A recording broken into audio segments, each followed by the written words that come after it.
the Galactic Empire panicked. It's not in our records. Then it wiped out the enemy fleet. The bridge went utterly silent.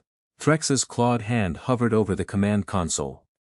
73 warships that shouldn't exist, broadcasting a hail she hadn't authorized anyone to accept. Every instinct told her to open fire first, but the Sindrathi Ascendancy had not built an empire spanning 400 systems by acting on instinct alone. Put it through, she said quietly. The viewscreen flickered, and a human face appeared. Not a soldier's face, not the grizzled warrior she expected.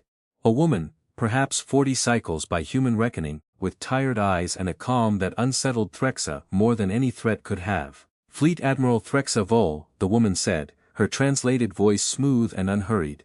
My name is Captain Elena Reyes, Joint Human Expeditionary Force. I'm not here to negotiate. You are outnumbered 11 to 1, Threxa said. Your presence here is an act of war against the Ascendancy. No, Reyes said quietly. It's an act of rescue. 3 days earlier, none of this had begun with warships at all. It began with silence. The mining colony of Varen's Hollow, a Sindrathi settlement on the fringe of contested space, had gone dark. No distress call, no wreckage, just 11,000 souls who had simply stopped answering. Threxa had been dispatched to investigate, expecting pirates, expecting a reactor failure, expecting anything except what she found. The colony intact, the dome still pressurized, the lights still on, and not a single living being anywhere inside. Her forensics teams found no blood, no struggle, no forced entry. They found children's toys still spinning on their axes as if paused mid-motion. They found a half-eaten meal, still warm. And in the command center, scratched into the metal wall in Sindrathi script, 4 words: they were never safe. It was the kind of mystery that ended careers. Threxa had requested reinforcements, expecting the Ascendancy's central command to dismiss her concerns as paranoia. Instead, they had gone quiet in a different way.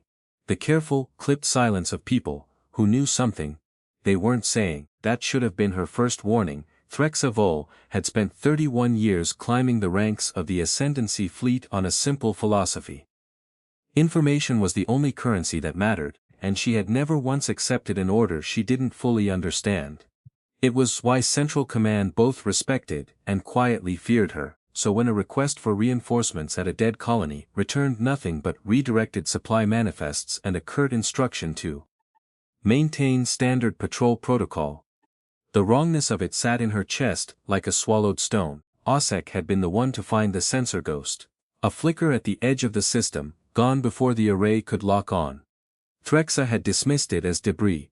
2 days later, the ghost returned, and this time it didn't vanish. It simply waited, patient as a held breath, until the moment Threxa's entire armada was arrayed in open space with no cover and no retreat. That was when the 73 ships appeared, but no one aboard the Iron Veil had expected the human commander to speak of rescue. Explain yourself, Threxa said, or I will assume this is a provocation. Reyes's expression didn't change, but something in her eyes hardened. 2 years ago, your Ascendancy signed a black classification order. Directive 991 Car. Do you know what that directive authorized, Admiral? Threxa didn't answer. She hadn't heard of it. That itself was strange. As Fleet Admiral, she held clearance for nearly every military order the Ascendancy issued. I didn't think so, Reyes said. It wasn't meant for fleet officers. It was meant for a research division, called the Hollow Concord. Your government has been running experiments on frontier colonies, using an alien biological agent recovered from a derelict vessel 8 cycles ago. An agent that doesn't kill. It relocates. Every living creature in Varen's Hollow isn't dead, Admiral. They've been transported, harvested. And whatever's doing the harvesting has grown hungrier every time your scientists feed it a new colony. The bridge crew stared, mandibles frozen mid-motion. Osek's claws had gone white, gripping his console. That's a lie, Threxa said, but her voice wavered, because some small cold part of her remembered the strange requisition orders from Central Command over the last year. Biological containment units, redirected supply convoys, colonies quietly reclassified as low priority, days before they vanished from every report. I wish it were, Reyes said. We've lost 3 of our own listening posts to the same pattern. That's why we came in dark, Admiral, not to attack you. Stop your own government from feeding it again. because Varen's Hollow was not the last colony scheduled for collection. It was the second to last. Aboard the human flagship, hidden 3 sensor sweeps behind the Sindrathi Armada, Captain Reyes's own tactical officer had argued against this approach for the better part of a day. We reveal ourselves, we lose the element of surprise the moment that thing arrives, he'd said. We could strike the creature alone and let the Ascendancy find out afterward. And they'd never believe a word we told them, Reyes had answered. They'd bury it as an unprovoked human attack and keep running the program somewhere else. I need Threxa Vol to see this happen. I need a Sindrathi officer standing next to me when that thing breaks containment, or none of this ends, it just relocates to the next colony they're willing to sacrifice. It was a gamble that could have gotten every soul on both fleets killed. She'd made it anyway. Everything changed in the next few seconds. The tactical display lit up with a new contact. Not human, not Sindrathi. Something enormous unfolding out of subspace behind the Iron Veil Armada, a shape like a slow, deliberate wound tearing itself open across the stars.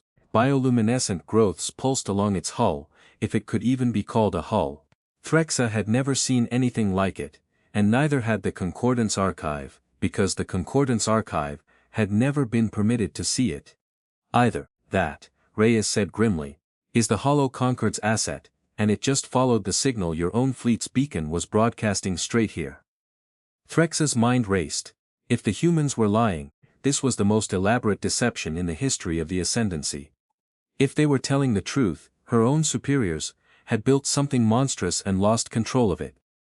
And used her fleet, unknowingly, as bait to lure it into open space where it could feed on an entire armada, instead of a single colony. The Council had made a terrible mistake, and Threxa realized with sick clarity that the mistake wasn't hers to fix alone. Captain Reyes, she said, forcing steel into her voice even as her claws trembled. If what you say is true, why announce yourselves? Why not strike in silence? Because trust isn't built by ambush, Admiral, Reyes said. You've spent 40 cycles believing my species was too young, too fractured, too soft to matter. I'm not here to prove you wrong. I'm here because 11,000 of your people are still alive somewhere inside that thing, and my ships have technology that can get them out. But only if your fleet stops treating us like the enemy, long enough to fight the real one together. Nobody knew what the humans were truly capable of. Not until the creature struck. It moved faster than anything of its mass should have been able to, extending grasping tendrils of dark, glistening matter that swallowed a Sindrathi cruiser whole in seconds. The ship's hull groaning and then simply ceasing to exist as visible wreckage. Screams crackled over the comm before dying into static. Threxa didn't hesitate again. All batteries, target the creature's central mass. Reyes, if you have a plan, now is the time. Copy that. Vasquez, deploy the lattice. The human ships moved with a coordination that stole Threxa's breath. Not overwhelming firepower, not brute force, but precision. Dozens of small drones burst from the human vessels and wove a shimmering lattice of energy around the creature's mass, a net built from technology the Ascendancy had never even theorized. It didn't destroy the beast. It didn't need to. Osek, watching from the tactical station beside her, muttered something Threxa had never heard from him before. A prayer, half remembered from his grandmother's faith, the kind Ascendancy officers were trained to consider superstition unworthy of a modern fleet. She didn't correct him. She found herself, for the first time in 31 years, wanting to believe in something saying bigger than doctrine too. That's a phase-lock containment field. Reyes explained as her crew worked. It won't kill it. But it'll stop it from digesting anything else. And disrupt the biological process holding your people in stasis inside it. You built a cage instead of a coffin, Threxa murmured, understanding blooming through her shock.